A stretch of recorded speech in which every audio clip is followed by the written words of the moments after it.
Magandang araw mga kagabay, ngayon po April 25, 2025, araw po ng Biyernes. At maririnig po natin sa ating Ebanghelyo kung papaano nag-e-effort ang ating Panginoon upang ang kanyang mga alagad ay lubos na makilala siya na Panginoong muling nabuhay.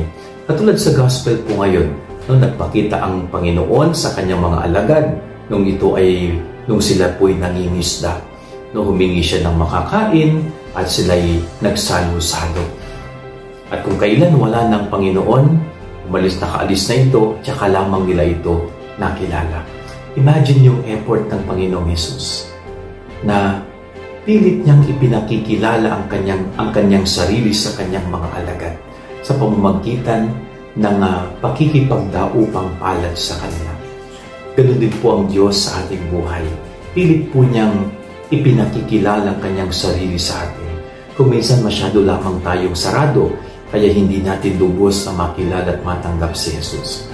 Buksan natin ang ating isip, ang ating mga mata, lalo't higit ang ating puso.